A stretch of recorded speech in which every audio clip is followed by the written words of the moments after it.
nossa vida em que nós passamos por problemas difíceis, porque às vezes você pensa que pastor não passa por problema, né?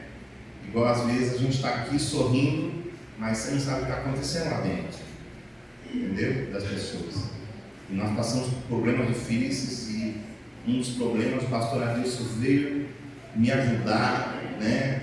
A gente fazia reuniões online e ele me ajudou e graças a Deus eu tive a vitória sobre a dificuldade que eu estava tendo, né?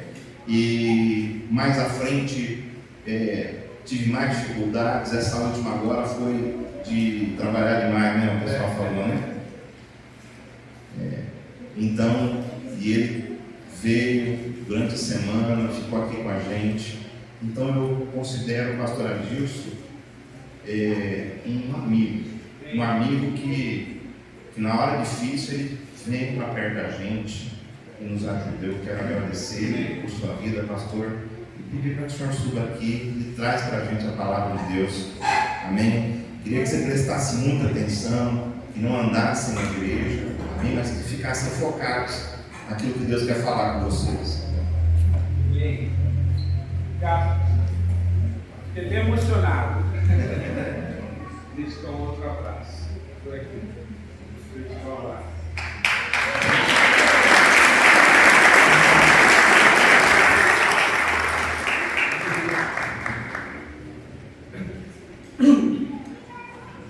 Você pode dar um glória a Deus aí, querido? Estou numa igreja pentecostal, certo? Amém. Você não é, eu sou. Eu costumo dizer que eu sou um batisbleia, que hoje sou pastor da Igreja Batista Atitude, um dos pastores de família ali em Alphaville, mas eu fui criado na Assembleia de Deus, né? Quem tem esse fogo jamais se apaga, né? Fiquei lisonjeado. E quem tem fogo, Deus abençoa com uma mulher bonita, que é o meu caso, tá aqui, ó. Mulher bonita. Não existe mulher mais bonita do que a minha. Mulher tudo.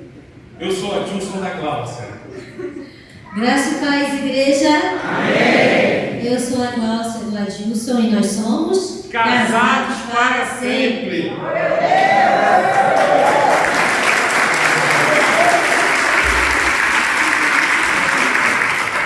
Aqui a gente não nega fogo.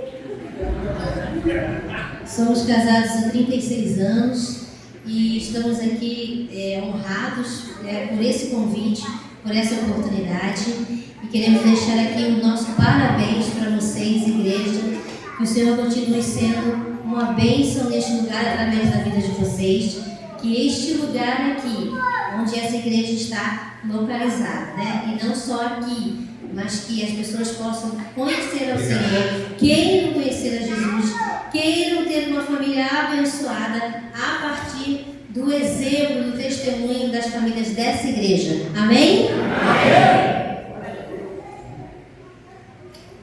Rapaz, dá esse microfone aqui. Se sua mulher gosta de ser beijada, ela é normal. Entendeu isso? Pegou essa chave? A mulher nossa tem que estar junto com a gente, do nosso lado direito.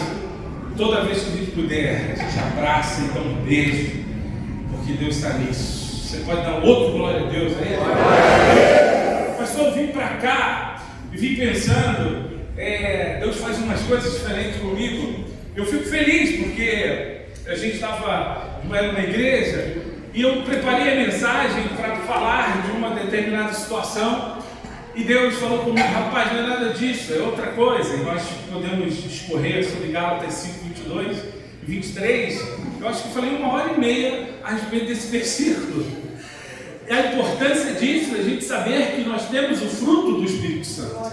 E se você tem o fruto do Espírito Santo, você tem amor, você tem alegria. Igual o pastor que estava aqui falando, né? Muita autoridade.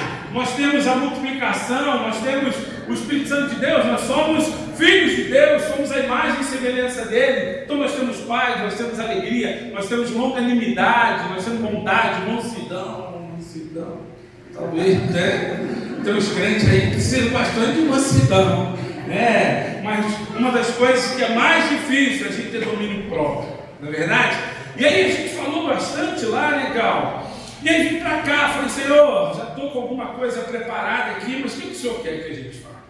E quando eu cheguei aqui, foi testificado a respeito do que vou falar. Sabe por quê? O tema da nossa mensagem, se nós pudéssemos dar um tema, seria: é hora de reconstruir o muro, pastor. É hora de reconstruir o muro da cidade. E vocês, queridos, talvez sejam os tijolos que Deus quer usar para a reconstrução desse muro. Então fala assim, ó, eu sou um tijolo de barro. Nós somos de barro. Deus quer nos usar numa grande construção. Agora nós precisamos estar na presença dele. Nós precisamos fazer a nossa parte para que ele possa nos usar. Eu queria usar um versículo como base, um hino também. Eu queria cantar um hino, viu? É de Deus. Eu estou falando de hino. Vocês sabem cantar 1000 graus aqui? Todo mundo na sombra, daqui a pouco vai ter 1000 graus. Aleluia. Então assim, ó, é hora de reconstruir os muros, queridos. Deus está à porta, batendo, está faltando pouco para ele vir arrematar a igreja dele. E quem é que vai subir? Quem estiver na presença dele, quem tiver um coração contrito, quem for fogo puro, quem tiver a sua vida dedicada ao Senhor, esse vai encontrar com o Pai lá no céu. Aleluia, que privilégio será nosso. Eu fico triste muitas vezes que a gente vai à igreja que a gente não sente aquele fogo vindo do alto, queridos. E nós estamos caminhando para Canaã. Você conhece esse corinho? Caminhando eu vou para Canaã. Canta aí. Caminhando eu... Não tem nada com o Chico não, né? Para Canaã. Caminhando eu vou para Canaã. Glória a Deus. Caminhando eu vou para Canaã. Agora você vai olhar para o seu amigo do lado e vai dizer assim: se você não for, não pede a mim. Se você não for, não me pede a mim. Pode deixar aí. Se você não for, não me pede a mim. Glória a Deus. Gostei.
Ele começa o trabalho dele logo após a ciência do Estado dos judeus, uma informação dada pelo seu irmão Hanani. Neemias teve características importantes e ele, tão louco sobre a necessidade do seu trabalho, ele começou a trabalhar. Quantos Neemias estão dispostos a começar o trabalho hoje ou ontem? Você pode dar glória a Deus por isso, querido? Nós precisamos ser esses Neemias que a palavra de Deus nos diz. Logo que ele soube que os judeus estavam com problemas e que os muros da cidade estavam em ruínas, ele começou a trabalhar. É assim que nós temos que fazer. Quando a gente sabe que o outro, quando a gente sabe que o nosso querido irmão está com dificuldade, a gente não deve pedir esforço para fazer com que aquele irmão possa continuar no reino, para fazer com que aquele irmão possa continuar caminhando junto com a gente, porque um dia nós vamos estar caminhando juntos. E imagina se Deus desse essa possibilidade do irmão lembrar de você e falar assim: rapaz, naquele dia que eu precisei, tu não me ajudou, rapaz. Naquele dia que eu mais necessitei, você não foi um ombro amigo. Eu não quero que Deus fale isso para mim, querido. Pelo contrário, eu quero que quando Jesus perguntar para mim: mostra as tuas mãos, eu possa mostrar as minhas mãos e falar: Senhor, tudo que o Senhor ordenou que eu fizesse, eu fiz com alegria, porque eu sabia que um dia estaria na sua presença. Todas as coisas que nós fazemos é por causa dele. Todas as coisas que nós vivemos é por causa dele. Se eu amo a minha esposa, é por causa de Jesus. E se eu amo meus filhos, é por causa de Jesus. E se eu amo alguns caras que tem aqui, com um nome muito bonito, é por causa de Jesus. Irmão, eu te amo. A reciprocidade. É Jesus que move, que faz todas as coisas em nós. Então é a partir dele, a partir desse Jesus, que nos constrange com o amor dele, que esse homem chamado Neemias, o copeiro do rei, começou a se movimentar. Quando nós estamos na presença de Deus, querido, a gente começa a se movimentar. Quando a gente está na presença de Deus, a gente não fica quieto, porque onde Deus está, as coisas acontecem. Onde Deus está, os milagres acontecem. Onde Deus está, as pessoas são curadas, as pessoas são libertas. Deus está aqui nesse lugar para fazer isso nessa noite. Oh, você precisa crer que esse Deus que deixou Neemias cheio, repleto da presença dele, está aqui nessa noite, dizendo a mesma coisa para você: camarada, eu quero te encher para que através de você, através desse transbordar, você possa usar e abençoar outras pessoas. Logo que ele soube, assim que Deus está falando para você nessa noite, quando você souber de alguém que está passando por alguma necessidade, ajude, porque o nosso Deus é o Deus que nos usa para ajudar as outras pessoas. Amém. Muitas vezes a gente não entende as dificuldades que nós vivemos, muitas vezes a gente não entende as cicatrizes que nós criamos nos nossos corpos. Mas saiba de uma coisa: quando Deus cria uma cicatriz em você, é porque Ele quer usar essa cicatriz para que você possa curar as outras pessoas, para que você tenha experiência própria, para que você possa sentir o que aquelas pessoas estão sentindo, e através das suas cicatrizes as pessoas fiquem curadas. E foi assim que Ele fez com Neemias. Agora, Jesus, três coisas que Deus nunca falou. Primeiro, Ele nunca falou que seria fácil. Outra coisa que Ele falou, que seria rápido. Agora, uma coisa que Jesus nunca falou é que nós estaríamos só. Aleluia! Que Ele estaria conosco até os confins da terra, até o último dia Ele está conosco. Então, Deus está dizendo para você, camarada, não é fácil e nem será rápido, mas você pode ter certeza que eu estou contigo até o teu último dia. E essa certeza é que motivou Neemias. Imagina um camarada numa posição não muito privilegiada e que sabia que ia passar por dificuldades. Quando a gente lê a história de Neemias, a gente vê as oposições que a gente passa, né, pastor? É um monte de gente puxando para frente, mas aos 50 puxando para trás. Às vezes o pastor se prepara para ministrar, para falar, ora, se dedica, estuda a palavra, aí chega um irmãozinho abençoado e fala assim: rapaz, essa palavra não foi boa hoje. A gente sofre com isso, né? Meu Deus, hoje o culto foi horrível. Você já falou isso? Confessa que Deus liberta, né? 1 João 9. Você já falou isso da igreja? Do pastor? Meu Deus, hoje o culto foi uma água. Aquele louvor que a filha do pastor fez, meu Deus do céu, não abriu rio nenhum. Aquela cantou Rio Azul aqui, não tinha rio azul nenhum, eu não vi rio nenhum. Mas saiba que Deus está aqui para receber de você o seu louvor e o seu culto. Quando o pastor se prepara, ele se prepara para dar a Deus o seu melhor. E quando nós vemos a igreja, quando a gente vem para a igreja, a gente vem para render ao Senhor no nosso culto. Então, se o culto não está bom, é porque você possivelmente está com algum problema e não está conseguindo enxergar que o teu culto tem que exalar o bom perfume de Cristo. Aleluia!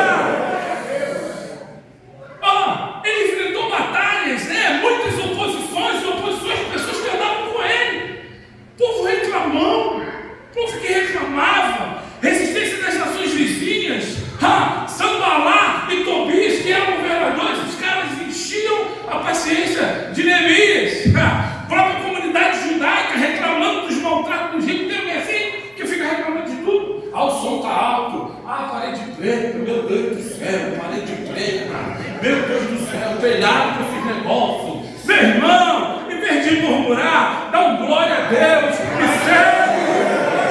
Aleluia! Sabe, a gente reclama demais. Tudo que a gente tinha que passar, Jesus passou lá na cruz do Calvário, pelo amor a você e a mim, que não valia nada. A Bíblia diz que depois que nós tivermos feito tudo, nós continuamos a ser servos inúteis. Ah, mas eu não sou inútil, não. Porque a palavra de Deus diz isso. Agora, pega essa tua inutilidade e apresenta a Deus, que Ele transforma isso em uma grande utilidade. Quantas pessoas estão aqui ao redor precisando ouvir desse Deus? Aleluia. Então mesmo Deus está te dando a oportunidade de falar e você tem que calar. Neemias inventou tantas dificuldades. Novamente os povos que viviam ao redor de Sanbalate e Gesem, o árabe, acusaram de traição. Ou seja, o camarada vivia uma situação complicada. Agora, sabe o que Neemias tinha, camarada? Neemias era devoto. Neemias era um cara que sabia a posição dele. Neemias era um camarada que sabia o Deus que ele servia. Neemias era um camarada que tinha intimidade com Deus. Você tem intimidade com Deus? Você está ouvindo a voz de Deus ou a voz do diabo? Deus está te conclamando para uma grande obra, uma reconstrução nesse bairro, nessa cidade, no estado de São Paulo, no Brasil e até os confins da terra, querido. Deus está querendo que essa igreja seja a luz. Sabe como tem essas festas aí que tu olha do alto, tem um canhão gigante de luz? Essa luz é que nós temos que ser. E as pessoas nos olharem de longe e ver o brilho, e ver a luz de Cristo no nosso andar, no nosso falar, em tudo que nós fizermos. As pessoas sejam remetidas ao Deus vivo que morreu na cruz, mas ao terceiro dia ressuscitou e está aqui nessa noite para receber o teu louvor e a tua adoração, querido. A devoção de Neemias à obra de reconstrução é algo que com certeza nos motiva até o dia de hoje. Vamos reconstruir, vamos ser um exemplo para nossas famílias. Quando nós agimos como Neemias agia, a gente é diferente. A gente carrega a marca da promessa. Aleluia. A gente passa por um lugar e nós somos identificados pela luz que existe na nossa vida. Há um tempo atrás eu fui na casa da minha avó. Minha avó morreu tem pouco tempo. Viveu demais a minha avó. Minha avó viveu 102 anos. Olha isso. Não quero que a minha sogra viva tudo isso, não. Não tem nada, viu, Nossa? Para sua mãe não viver 102 anos, não. Agora, sabe qual é o nome da minha sogra? Só para quebrar um pouquinho. O nome da minha sogra é Jara. Recebe um manto aí, você que tem. Lá em Neemias 2, capítulo 2, versículo 18. Eu vou usar só um versículo, depois desse plano de fundo, só um versículo para a gente ver umas características que nós temos que ter igual Neemias. A gente precisa ter essa autoridade vinda do céu, né? Que Neemias tinha. Então lá em Neemias 2,18 diz assim, também lhes contei como Deus tinha sido bondoso comigo, que o rei me tinha dito. Eles responderam, sim, vamos começar a reconstrução. Aleluia! E se encorajaram para esse bom projeto. Vamos repetir isso? Sim! Vamos começar a reconstrução. Só isso? No 3. 1, 2, 3. Sim! Vamos começar a reconstrução. Quando a gente começa uma reconstrução, às vezes a gente acha que vai reconstruir o outro. Deus nos chama para sermos reconstruídos. A gente tem que ter essa visão, porque a visão de Deus é sempre direcionada para você. Se Deus quer te encher para poder abençoar os outros, né? Se diz que você é esse vaso que está sendo cheio, então Deus está primeiro querendo transformar a sua vida, a sua realidade. Eu não tenho dúvida que quando a gente se junta, quando a igreja aqui se junta para fazer a boa obra de Deus, vocês são muito mais fortes, porque estão sendo abençoados primeiramente antes dos outros. E Neemias tinha algumas características, ele sabia disso. Ele sabia o Deus que ele servia, ele sabia as ações que ele tinha, e Deus foi transformando e dando condição para que tudo aquilo que ele pensou e imaginou pudesse acontecer. Uma pessoa que quer mudar a história desse bairro, qual bairro aqui, pessoal? Parque Rodrigo Barreto. Se você quer mudar a história desse bairro, você tem que ter um coração contrito igual Neemias tinha. A palavra de Deus diz lá em Neemias 1,4: sucedeu que ouviu essas palavras, assentei-me e chorei e lamentei por alguns dias. Estive jejuando e orando perante o Deus dos céus. Neemias era um homem contrito. Era aquele homem que, quando sabia que alguma coisa errada estava acontecendo, ele não saía espalhafatoso, todo nervoso, querendo matar, querendo destruir, não. Ele tinha um coração contrito. E a primeira coisa que a gente tem que fazer no momento de dificuldade é ter um coração contrito como Neemias, e se lamentar pelo outro, e chorar pelo outro, e orar ao Deus que restaura o outro e a minha vida. Foi isso que Neemias fez, coração contrito. E sucedeu que ele, ouvindo o que estava acontecendo, ele começou a chorar, a orar, e foi falar com Deus: Senhor, o que eu devo fazer para mudar essa história? Quando a gente tem um coração contrito, a gente sente a dor do próximo, a gente chora com o próximo, a gente abraça o próximo. E ouvindo eu essas palavras, assentei, me chorei e lamentei por alguns dias. As pessoas que têm coração contrito, elas vão sentir sempre a dor do outro. Não existe Jesus sem sentirmos a presença de Deus na vida do outro e nas necessidades do outro, querido. É isso que ele fez conosco. Lá em Filipenses capítulo 2, fala do que ele era. Ele abriu mão de toda a sua glória e como homem se tornou como um de nós, para poder sentir a sua dor, sentir a sua necessidade de coração contrito. Os teólogos dizem que essa união é chamada de união hipostática. Ele era 100% homem e 100% Deus. E com certeza, esse 100% de homem era para sentir a dor que nós sentimos, para saber o que nós temos. Então, Jesus veio à terra com esse coração contrito, com esse exemplo, assim como Neemias fazia. Coração contrito, sabia das dificuldades das pessoas, e ele chorava, e ele orava ao Deus para que aquelas pessoas mudassem de vida. A gente precisa aprender com Neemias, ficar feliz quando o outro fica rico e a gente continua pobre. Às vezes é difícil isso, né? A gente rico, a gente pobre, um cara do nosso lado ficou rico. Senhor, por que ele fica? A nossa oração às vezes é assim, né? Por que ele ficou rico e eu continuo pobre? Porque Deus fala: porque tu é pobre. Com tudo da mente, com tudo do teu coração, aí sim você vai enxergar o que é ser rico e o que é ter riqueza. Esses tempos atrás, eu fui numa reunião com o meu cunhado, irmão da Glaucia, e ele me apresentou um camarada. Falou para mim assim: pastor, me chama de pastor, meu cunhado. Falou assim: pastor, tu conhece um cara bilionário? Eu falei: rapaz, eu ando com muita gente, mas bilionário depois do nosso pastor Natanael, eu não conhecia não. É bilionário? É sério, pastor? É sério? Essas meninas valem ouro, a tua mulher vale milhões. É verdade? O filho, essa igreja, nós somos o bom tesouro do mestre, é isso que ele fala. E aí aquele camarada começou, eu falei: mas por que esse cara é milionário? Meu cara falou: rapaz, ele trabalha com helicóptero, ele tem uma empresa, ele tem alguns helicópteros. Helicóptero mais ou menos custa entre 9 e 12 milhões de reais. Ok? Esse cara tem 200 helicópteros. É bilionário, não é? Aí comecei a ouvir a vida dele, comecei a ouvir a história dele. 6º casamento, um filho com cada mulher. Falei assim: Senhor, esse cara é tão pobre que a única coisa que ele tem é dinheiro. Querido, a nossa alegria e a nossa força e a nossa grana, o nosso tesouro, está sendo tudo guardado no céu. E Jesus vai nos entregar o dia que as portas de Canaã se abrirem, aleluia, e você estiver diante do Pai, que Ele falar: mostre-me a sua mão. Se tiver coragem de mostrar a sua vida, você vai receber esse bom tesouro, aleluia. Então a riqueza não está em dinheiro, não está nos bens efetivamente que nós vemos nessa terra, está no céu. Afinal de contas, esse homem vai morrer. Duvido que ele vai conseguir levar uma hélice desse helicóptero para o céu. Tu já viu algum dono de helicóptero levar a hélice para o enterro? Já viu?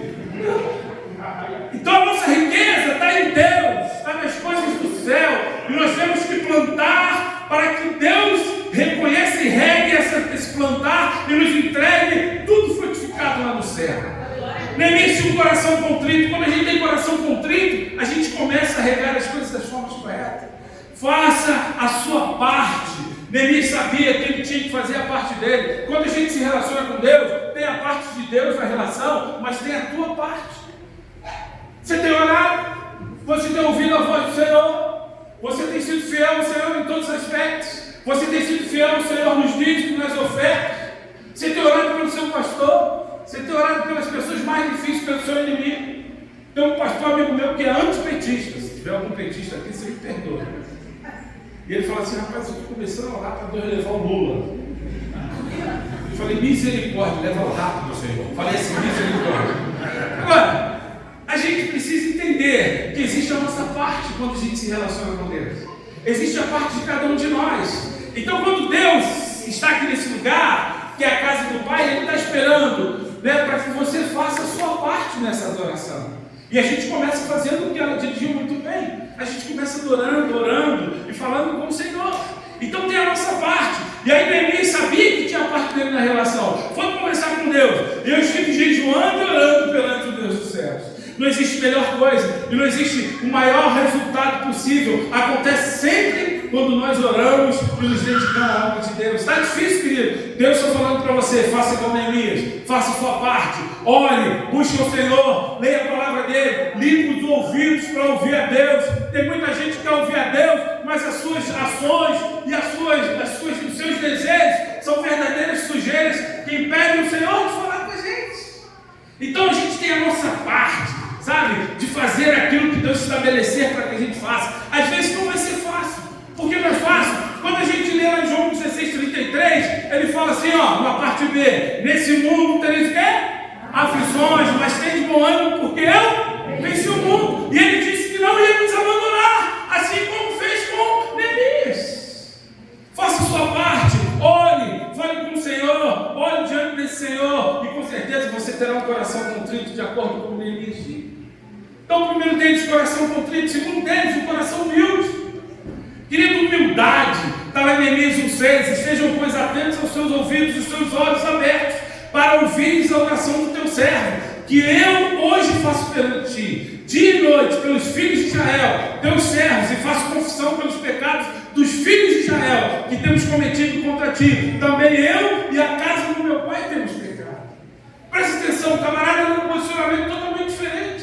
Já estava lá trabalhando para o rei, numa situação totalmente diferente daquele povo, mas ele estava inserido naquele povo. Talvez você enxergue um camarada aí fora, né, um alcoólatra, ou uma prostituta, ou um ladrão, mas você tem que estar inserido numa questão espiritual para que essas pessoas saiam dessa vida e possam ter o mesmo Deus que está te dando o privilégio de ser uma pessoa que está sendo conduzida ao céu. A gente tem que ter um coração humilde. Outro dia a gente estava pregando, falei isso hoje. A gente estava pregando numa igreja de São Caetano do Sul, uma igreja, um local, né, o São Caetano do Sul é uma das cidades mais ricas do Brasil, é um dos maiores PIBs do Brasil, que é de São Caetano. E eu estava falando para o povo, falando assim: camarada, a gente precisa ser humilde, a gente precisa ver o mendigo lá fora, e se for necessário, a gente precisa dar a nossa roupa para essa pessoa. Sabe o que Deus fez? Tinha um mendigo lá fora ouvindo. Estava eu e Gal falando do amor de Deus, e tinha um mendigo, e eu sabia que depois ia ter um coquetel. Eu falei: se esse mendigo entrar aqui, nós temos que mostrar o amor de Deus que Deus mostrou para as nossas vidas, para esse homem. E o mendigo só ouvindo, ó, só ouvindo a palavra de Deus. Daqui a pouco o mendigo entrou na igreja, já no finalzinho. Meu irmão, eu nunca vi Deus abençoar um mendigo daquele jeito. Aquele cara comeu, deve ter engordado uns 10 quilos naquele lugar. Sabe o que é isso? É o amor de Deus que nos constrange, a ponto da gente alimentar o outro, mesmo quando nós estamos com fome. Porque a nossa fome foi saciada por Cristo. Coração humilde, ele sente a dor do outro, ele se envolve com o outro, ele se coloca junto com o outro, ele se coloca no mesmo nível que o outro. Imagina se Deus fosse um Deus que não se relacionasse com você com pessoalidade, olhasse só lá do alto, fala assim: está ruim aí para ele, né? Deus não faz assim com a gente, querido. Coração humilde, a gente se coloca no lugar do outro. Quando a gente é humilde, a gente reconhece o nosso erro. Preste atenção nisso. Assim como Davi era um homem segundo o coração de Deus, porque reconhecia o seu erro. Era um camarada coerente.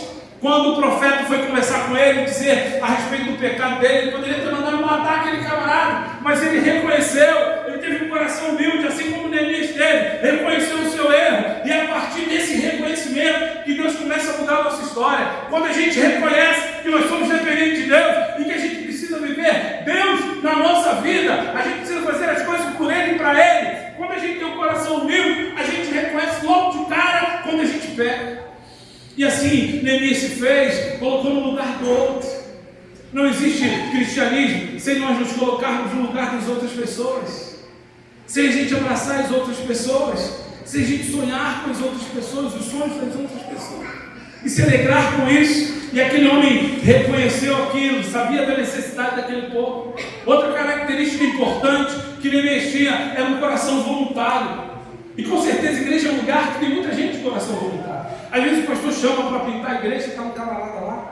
Às vezes chama para levar uma irmã no hospital, está um camarada lá. Às vezes chama para fazer alguma coisa, para digitar um computador, está o camarada lá. Coração voluntário. Neemias teve esse coração. E o rei me disse: que me pedes agora? Então eu orei a Deus dos céus. Olha que inteligência de Neemias. Coração voluntário. Ele orou a Deus do céu a respeito do que ia dizer ao Senhor, o que ia dizer aquele homem a respeito do que Deus tinha falado para ele. E disse ao rei: se é do agrado do rei, e se é o teu servo, é aceito em tua presença, peço que me envies ajudar a cidade dos sepulcros dos meus pais, para que eu a reedifique.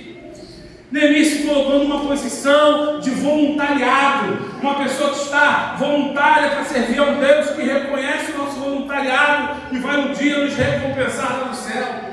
Aleluia! Ele era um homem voluntário que sabia que se ele se colocasse diante de Deus com voluntariedade, Deus ia usar a história dele para mudar a história da nação e mudar os nossos dias nos dias de hoje.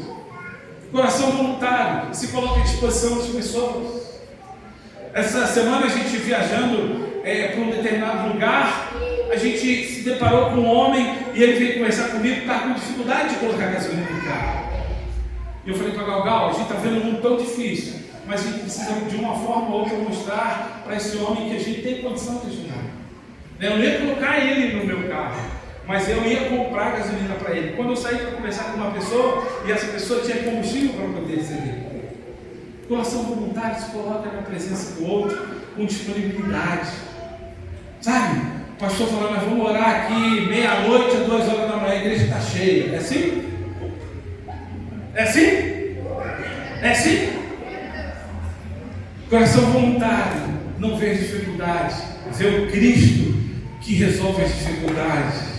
Coração voluntário se coloca à disposição, me investe a ajudar a cidade dos sepulcros dos meus pais para que eu a reedifique. Os pais já estavam até mortos, mas ele sabia do papel dele. Sabe, aquilo que nós fazemos fala muito a respeito do que nós somos. Aquilo que você diz, aquilo que você faz, fala muito a respeito do que nós somos. Independente do outro, ou entender ou não, aquilo que você faz vai dizer a respeito do coração que você tem. E os pais dele já estavam mortos, mas ele sabia que se colocasse à disposição, Deus com certeza ia mudar a história dele. A gente, quando lê essa passagem, a gente fica muito preso à reconstrução dos muros, né? Talvez seja o conhecimento maior que a igreja tem a respeito da reconstrução dos muros. E quando a gente terminar aqui, você vai ver, e eu vou dizer para você o que Neemias fez além de reconstruir os muros. Porque quando a gente se coloca à disposição de Deus, com as características que Neemias tinha, Deus nos leva muito mais além do que a reconstrução dos muros. Deus está te chamando essa noite para que você faça parte dessa história. Sabe?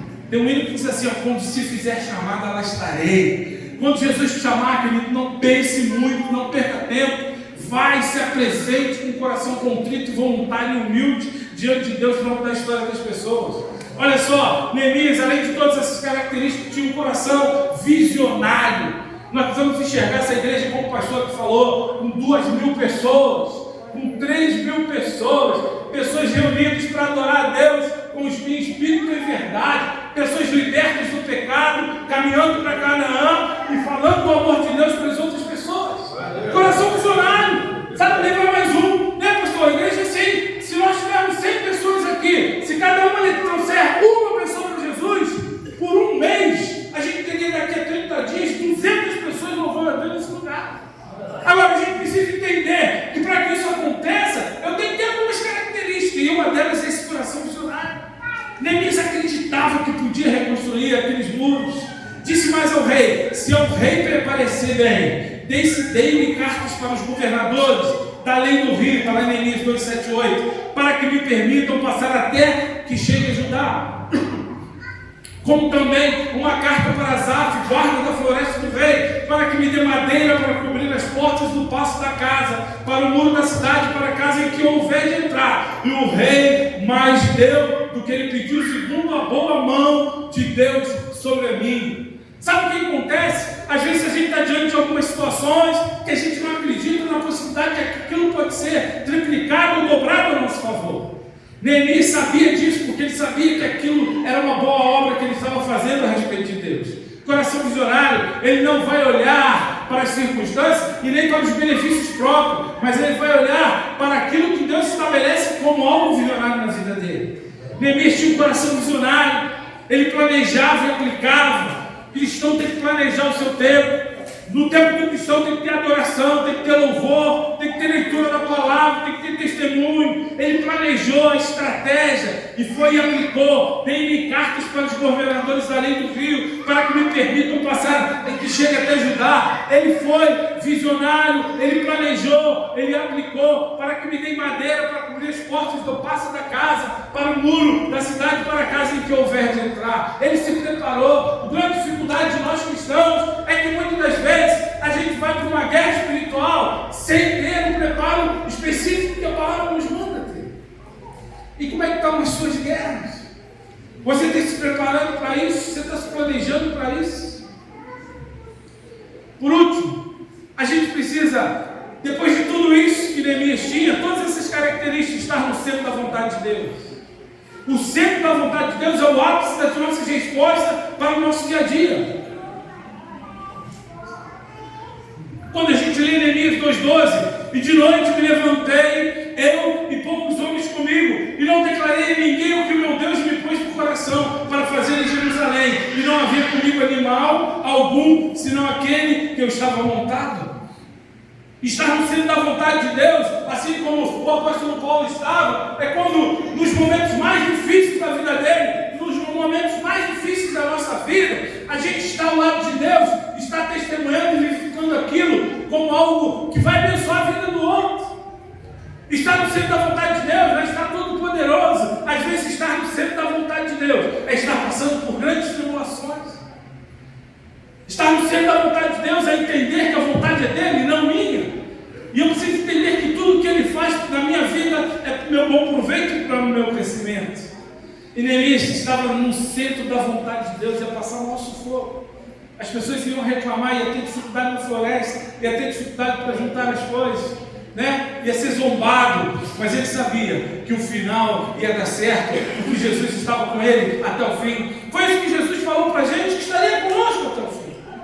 Estar no centro da vontade de Deus é saber a hora de falar. Não declarei a ninguém que meu Deus me pôs no coração. Saber o momento exato de falar as coisas para as outras pessoas.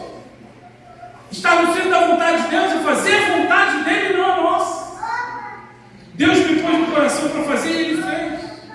E quando a gente tem todo esse processo, a gente termina entendendo por que Deus usou de uma forma ímpar a vida de Neemias. Quando a gente olha para essas reformas, para essa reconstrução que ele fez, ele não ficou apenas nessa reconstrução dos muros. Quando a gente estuda Neemias de uma forma mais detalhada, a gente vê que Neemias participou das reformas religiosas de Judá. Com a assistência do escriba Esdras, renovou o compromisso da comunidade pós-exílica para com o Senhor. Olha quanta coisa ele já fez. Não só a reconstrução do muro, mas participou da reforma religiosa. E com a assistência de mais um irmão, Esdras, renovou o compromisso da comunidade pós-exílica para com o Senhor. As pessoas já estavam desacreditadas do próprio Deus, e aquele homem, através da sua atitude, mudou a história daquele povo. Você está aqui como Neemias dos nossos tempos, para mudar a história do povo, gente. Você está aqui para isso. Ele nomeou oficiais para liderar o povo, promoveu o ensino sobre a lei de Moisés, supervisionou a leitura da palavra de Deus, destituiu Tobias, seu adversário do poder. A verdadeira devoção ao Senhor, ele não atinge somente o nosso exterior, mas a principal devoção ao Senhor, ela muda o nosso coração e a nossa história. A principal devoção do Senhor começa por nós. Quando nós somos devotos ao Senhor, o nosso coração, o nosso interior, a nossa mente, ela é modificada. Se a gente reclamava, a gente para de reclamar. Se a gente fazia coisa errada, a gente para de fazer, porque o nosso Deus, que faz com que o nosso coração esteja devoto, Ele muda toda a nossa história, assim como Ele mudou a história de Neemias. E eu queria orar por você nessa noite.